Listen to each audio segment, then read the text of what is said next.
Perbuatan tu perbuatan yang haram, tapi kita punya nafsu yang memperelokkan dan mengizinkan kita buat. Dalam life kita, ada banyak perkara yang sebenarnya tak betul yang kita buat.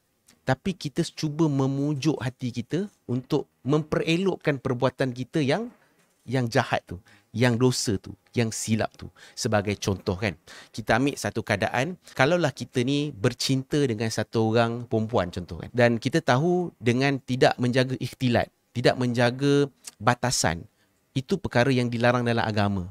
Tapi kita gunakan term apa tau?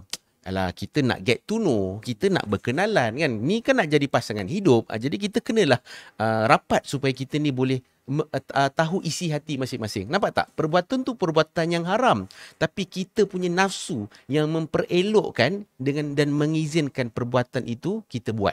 Jadi banyak perkara-perkara dalam hidup kita yang sebenarnya kita kena cek balik. Ada tak benda yang sebenarnya Allah larang tapi kita buat juga, kita sendiri yang create reason tu, nampak macam betul, nampak macam elok, tapi hakikatnya itu dilarang dalam agama.